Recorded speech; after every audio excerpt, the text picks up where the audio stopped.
Hello, tennis anyone coaches. Coach Bill here. Great seeing you.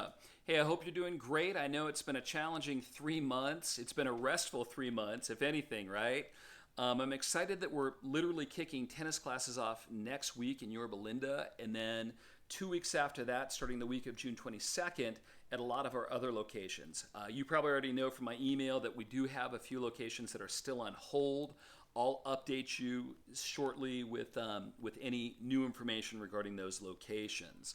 What I want to do in this video is I want to talk about safety, new procedures that we're going to be implementing while we're in this transitional period. And what I mean by transitional period is that we've got to basically bridge the gap in summertime during this reopening process with the hopes that when fall rolls around, we're able to just open up 100% without any sorts of mandated new protocols. So in order to bridge that gap, we've got to stay in line with what is being mandated by the state, the county, the city, and so on and so forth. And let me just tell you, every city is a little bit different. And like I said, some cities have a higher comfort level, so they're willing to open up sooner, and other cities have a much lower comfort level. So it's going to be really, really important that we are doing our part during this time, again, to bridge this gap with the idea of let's get back out on the tennis courts, right? That's just crucial. We just need to get back out on the tennis court and do what we love to do. So I want to talk about a couple of things in terms of safety. You'll notice when you're venturing out of the house and you go to a restaurant, you go to a store, what is the professional standard absolutely 110% when you're outdoors at a store in a confined area is to wear a mask, right? So at this point in time, let me talk with you about my expectations and essentially what we're going to be doing with masks. Because let's face it, you're going to be on a tennis court. There's going to be a lot of space. And the other thing is that it's going to be hot. If you're wearing a mask and you're teaching, it's just not going to be safe. It's not going to be safe for you with a mask on. It's not going to be safe for your student wearing a mask as well. So what we're going to be doing is we're going to be mandating that coaches all have a mask. Now, if you notice what I'm wearing, this is called a neck gaiter. What I like about this is I can just keep it right around my neck, and I can bring it up to here. It's very easy for me to do that, and I can bring it back down right afterward. I'm going to leave it up to you to use what you're comfortable with, but as you probably noticed, this looks like the students are entering into a doctor's office, which I don't think is a great idea. So something that you're comfortable with that's non-threatening to the students. We want them to feel safe and we want them to feel comfortable. Now, because things have started to open up and you've started to reintroduce yourself to friends that you haven't seen for a long time, you know what it's like. You've got one friend who will come right up and throw his arms around you and give you a hug. And then you've got another friend who will stand 20 feet back with a mask on. Well, in a professional setting, we need to make sure that we cater to the students and the parents that are on the far side of the discomfort level. So we want to make sure that we meet their needs. Because if we are meeting those standards, then we know that people that are on the other side that are more comfortable are also going to feel safe. I can guarantee you, if you're not adhering to proper spacing, if you're in close with a student and you don't have a mask on, I can just guarantee you that cities, parents are going to shut the program down. So I want to be a little bit more specific about this. Coaches are required to have a mask, and you need to have it on your person. However, you're only going to wear the mask when you have to breach that 6 feet of distance safety rule. So for example, you have a student that gets injured. You need to come in close, make sure that student's okay, mask goes on. you have a parent or a student that comes up really close to you, right? Because again, everybody has a different comfort level. If they get in really close, there's two ways you can handle it. One, you can do what I call the step back, where you just take a step back. And two, you can put the mask on. So that is what the mask is for. It's for when that 6 feet of distance is breached. And it's also, again, to keep us safe. Let's face it, we want to make sure that we're safe. We want to make sure that the students are safe. And we want to make sure that the students and the parents also feel safe about being on the tennis court during this transitional time. So the two things that are going to be most important when it comes to on-court safety are going to be, number one, spacing, and number two, making sure that students and coaches are not touching the same things, all right? Specifically the tennis balls. We'll get into that more in just a little bit. So I want to talk a little bit about the tennis court right now and the format for keeping the spacing, the format for bringing students into the court, ushering students out of the court after their lesson, and keeping students safe while on court. And so let's dive into that really quickly. All right, I'm going to throw my glasses on for this, and here we go. All right, so you've got your tennis court, you've got your chain link fence around it, right? Every location's a little bit different than this, but this is just a basic example. You've got your entrance here, and some courts even have a separate exit. Most don't, but some facilities that we're using do have a separate exit. So you're working with 2 students at a time. At this point in time, that's what we're mandated as an acceptable use of space, is to have 2 students on the court at one time. So you've got 2 cones outside, and you can use cones or you can use peewee spots. But essentially, you've got 2 people waiting on deck to come in. Once it's time to start class, you'll call them in.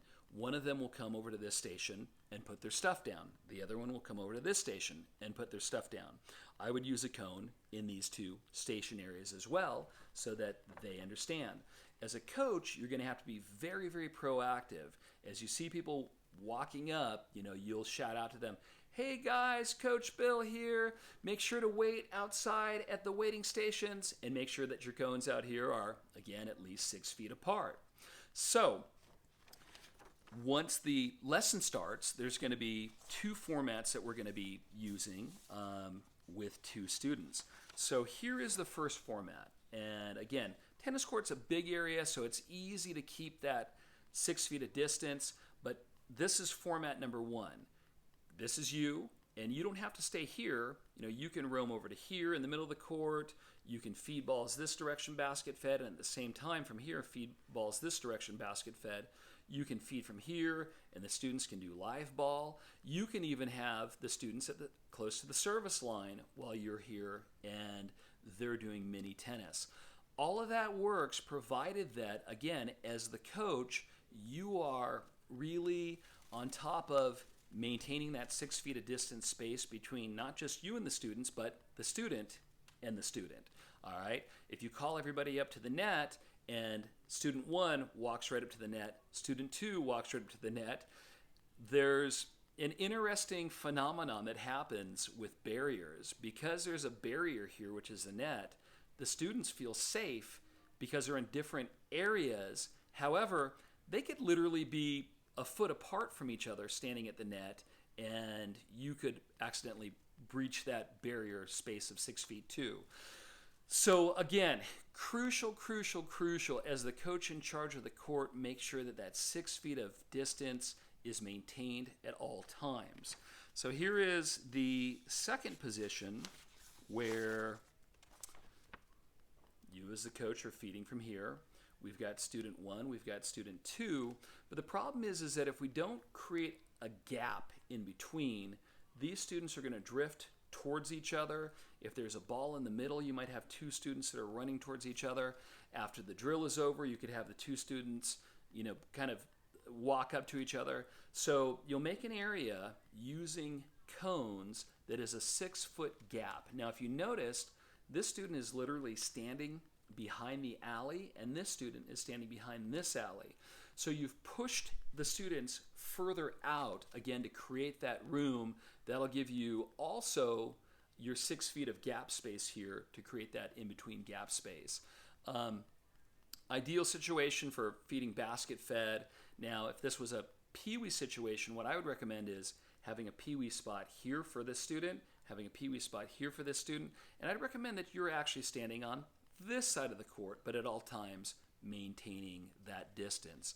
So for right now in this transition, obviously it's not going to be feasible to walk up to a student, put your hand on their racket, and guide their racket through a stroke because you've got to maintain that distance. The other thing is, keep in mind, nothing will pass between student to student or coach to student. So we won't be passing out any candy, we won't be testing, we won't be passing out literature in the last week of the session. All of those things that we used to do, they're going to just be on a timeout for right now till we move through this transition. Now, once we open up a little bit more and we move into the next phase of reopening, they're going to allow us to have 4 students on a court. So this diagram should be pretty self-explanatory. You've got the 4 quadrants and you've got your in-between gap space, and from there it makes sense how to keep people separated.